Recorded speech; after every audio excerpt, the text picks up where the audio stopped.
Civic ভলেন্টিয়ারের ঘুষ নেওয়ার video viral social মিডিয়ায়। ঘটনাটি জলপাইগুড়ি পোস্ট অফিস মোড়ের।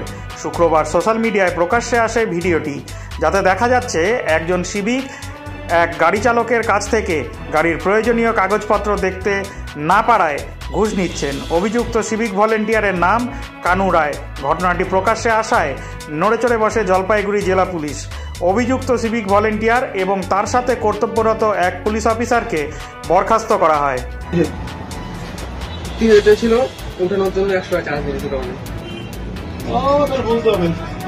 বলতে হবে কথা বলছিলাম।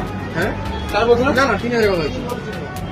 3000 কথা বলছি। ডাক দিন নাই নাই আমাদের 1 টাকা নেই। আর যা ছিল একদম খালি পকেটে, একদম কিচ্ছু নেই।